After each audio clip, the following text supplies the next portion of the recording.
HTML, CSS, and JavaScript together form the main technology stack for front-end development on the web. In brief, HTML describes the content of a web page, CSS describes its style, and JavaScript describes its behavior.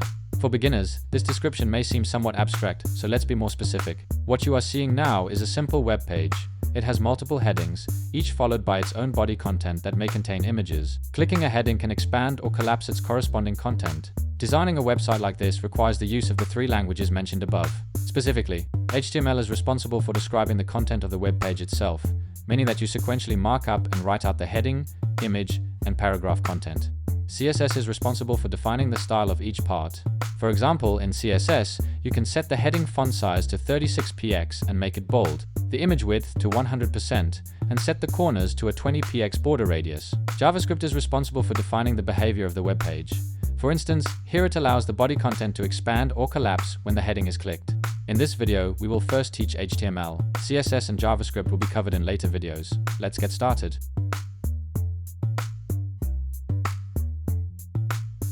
The syntax of HTML is very intuitive. Let's start by describing this article, which contains headings and paragraphs. If you simply write down the text content in order like this, you actually cannot distinguish which parts are paragraphs and which are headings. Therefore, we need to wrap the heading and paragraph content in explicit wrappers that clearly indicate their types. HTML uses a tag-based structure to represent content. The typical syntax is a start tag enclosed in angle brackets, an end tag enclosed in angle brackets starting with a / followed by the tag name, and the actual content in between. Technically, this is the basic unit of HTML, called an HTML element. Different HTML elements can be nested inside one another, and when the browser passes an HTML document, it builds a hierarchical representation of these elements. This representation is exposed through the document object model, which takes the form of a tree structure. In the DOM, not only elements but also pieces of raw text are represented as nodes. These are called text nodes, and they act as the textual content of elements. Text nodes can appear alongside element nodes, allowing text and markup to be mixed within the same parent element. This feature is very useful for inline formatting of text, such as bold, which we will cover later. And some elements cannot have any child nodes. They are called void elements, such as image, break, horizontal rule, and input. Void elements only have a start tag, and end tags must not be specified. For example, input with an end tag is invalid HTML. If you have ever worked with XML, you may have seen self-closing tags. However, such structures do not actually exist in HTML, they are defined in XHTML. Although self-closing tags can still be rendered correctly, in practice the HTML parser simply ignores them. In standard HTML, H1 represents a heading, P represents a paragraph, and using these elements correctly expresses the structure of an article. If you open this file in a browser, you can see how the browser renders this content. However, it is important to note that the way we wrote it above is not yet strictly standard HTML in detail. The reason browsers can parse it correctly is that modern browsers have many fault-tolerant designs in HTML syntax parsing, allowing a certain degree of errors. Nevertheless, this is clearly not recommended. So next, let's refine this HTML file. The design goal of HTML is to describe web pages, and web pages actually contain 2 types of content. One is the main content intended for display in the browser, which in HTML is recorded within the body element. The other is supplementary information, used to provide additional details about the web page, which in HTML is recorded within the head element. To use a book as an analogy, body corresponds to the main text of the book, while head contains additional information such as the author, publisher, publication date, copyright, and cover. The content we previously provided belongs to the body, so we placed it inside the body element alongside a head element for metadata. However, this is still not enough. Standard HTML requires the root element of an HTML document must be the HTML element, so the content must be further wrapped with the HTML enclosing both head and body. At this point, the structure of the HTML appears complete, but several versions of HTML have been used over time. The version widely used today is HTML5, which is also the default for most tutorials. However, some older version files still exist. In HTML5, a document must begin with the doctype HTML declaration to ensure standards, compliant rendering. Thus, we obtain a very simple but standard compliant HTML5 file. Next, let's explore a more detailed topic, the attributes of elements. Let's take the image as an example. As the name suggests, its purpose is to embed an image in a web page, for instance, cat.jpg in the directory. Obviously, we generally do not write image data directly in the HTML file. Instead, we reference the image through its path. The question is, where should the path be written? This is what attributes are for. The syntax for attributes is to add one or more attributes inside the start tag immediately after the tag name. Each attribute is composed of attribute name equals attribute value, commonly enclosed in double quotes, and multiple attributes are separated by spaces. There is also a special type of attribute called a Boolean attribute, which does not require a value. When present, they are interpreted as true.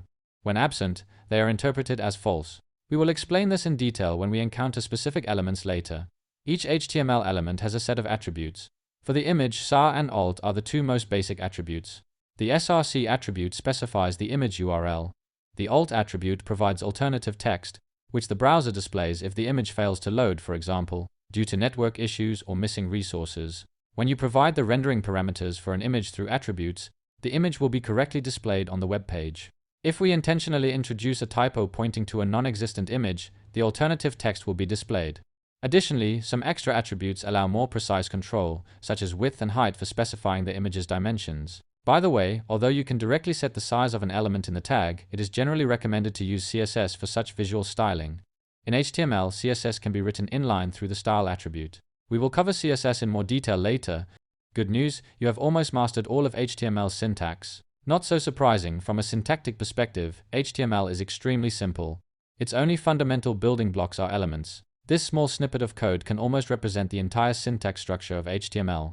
From a development perspective, the next step is to consult the official HTML documentation and select elements based on your needs. HTML provides a vast number of elements and a large list of attributes, and very few people can remember all of them. Even experienced developers frequently refer to documentation in their daily work. Therefore, the syntax tutorial portion of this video ends here, but this does not mean the video itself is over. For HTML, the focus is not really on how to write it, but on how to use it. So next, let's move on to part 2, HTML Essentials. We will divide this into 3 sections: practical elements, metadata, and layout. Let's get started.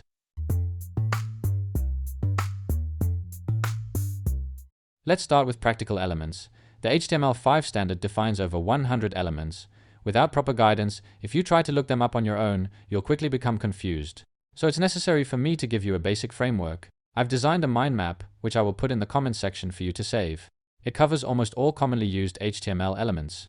Here, I've divided HTML elements into several major categories: text, media, interactive and form, lists and tables, metadata, container, and layout. Let's go through them one by one. First are the most common text content elements, which you have already seen. H1 to H6 represent headings, with their importance decreasing as the number increases. P represents a regular paragraph. There are also some formatting elements. B makes text bold. M represents emphasis, usually displayed in italics. Strong represents semantic importance, and like B, it bolds text, but emphasizes semantics, which can be understood by search engines. Another point to note: if you press enter to create a line break inside P, it won't work, it will only show a space at the break. This is because HTML compresses line breaks and extra spaces in the source code into a single space during parsing. If you need to force a line break within a paragraph, you must use the break element. Next are media elements, which are used to insert images, videos, audio, and other multimedia content. We've already seen image, which is used to insert images. Audio can insert audio, and adding the controls attribute displays a player control bar. The video element is used to insert video and can also use controls. Iframe allows embedding other web pages or external content. It's also worth mentioning canvas. You can use it to draw any graphics on a web page with high efficiency. Many web-based games rely on canvas rendering technology. The usage of canvas could easily warrant a course of its own. If you are interested in game development, you can explore it in depth. Now let's talk about interactive elements and forms. As you know, modern websites don't just display data, they often include interactive features, especially for collecting user information. The most common and important interactive element is A, which represents a hyperlink. It allows a web page to link to another page via click. To use it, you provide the target URL through the href attribute. The element's content can be regular text or other HTML elements, such as image, allowing clickable image links. Other common interactive elements include button, which represents a button and can capture user clicks. Buttons have no default behavior and usually need to be paired with JavaScript to implement functionality. Input element, representing an input box to capture user input. It is highly flexible, and the type attribute can specify different kinds, such as text, password, number, range, radio button, checkbox, color picker, file upload, and more, covering most input needs. Select, representing a drop-down menu, with options provided by option, and grouped using option group. Text area, representing a multi-line text input box. In real scenarios, such as collecting user data like login information, these controls are usually not scattered individually, but placed together in a form element. This allows all data in the form to be sent to the server at once, making back-end processing easier. Additionally, interactive elements are often paired with label, which helps users understand the purpose of input boxes or buttons more intuitively. Next are tables and lists, which are mainly used to group or structure information. Lists are very simple. All represents an unordered list, all an ordered list, and list items are wrapped in lid. Tables are a bit more complex. Table is the top-level container.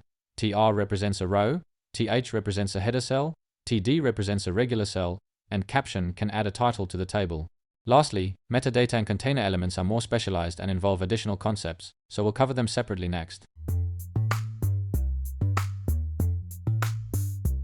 So far, the elements we have introduced are primarily intended for the main content of an HTML document, which is placed inside the body. However, we have not yet covered the head section, which is the content within head. The main function of the head section is to provide metadata for the web page, which is descriptive information about the page itself.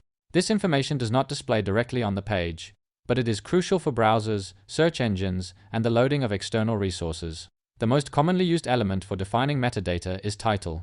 As the name suggests, it defines the title of the web page. When you open a web page in a browser, the text displayed on the browser tab is the website's title. In addition, you can use link to set the website icon, commonly referred to as a favicon.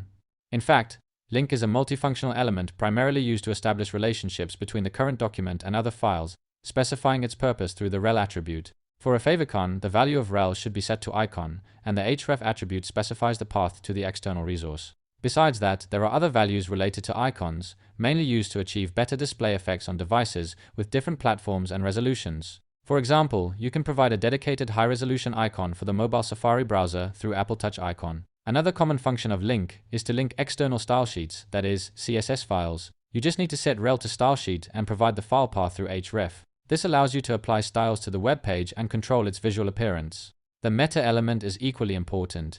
Its main function is to provide additional information about the web page. It is configured mainly through attributes such as name, charset, and HTTP equiv. Almost every website includes a line of code in head to set the web page character encoding to UTF-8, preventing garbled text. Additionally, you can provide author information by setting name to author. A more important function of meta is to help search engines understand the content of your website. Two common pieces of information are description and keywords, which can be set via name equals description and name equals keywords, respectively. You can also use name equals robots to instruct search engines whether to crawl the page. Next, let's look at the style element. You already know that external CSS files can be introduced using link. Similarly, you can use the style element to write CSS directly within the HTML file. The method is simple. Just write the CSS code directly inside the element. Finally, we have already mentioned that HTML requires CSS and JavaScript to create feature-rich web pages. You have seen the two ways to include CSS in HTML. But what about JavaScript?